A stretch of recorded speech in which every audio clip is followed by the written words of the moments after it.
तो ये सूरत हाल है। सामने अगर आप देखें झील, तो झील यहाँ से बहुत ही ज़्यादा खूबसूरत नज़ारा है, लेकिन थोड़ा सा हाइट पे अगर आप चढ़ते हैं तो फिर इसका नज़ारा और भी हसीन हो जाता है। शंदूर टॉप।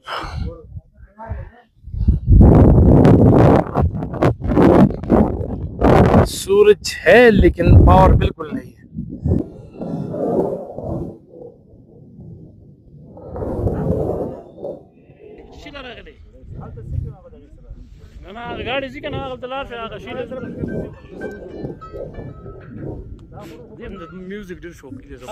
हर टाइम लगी जली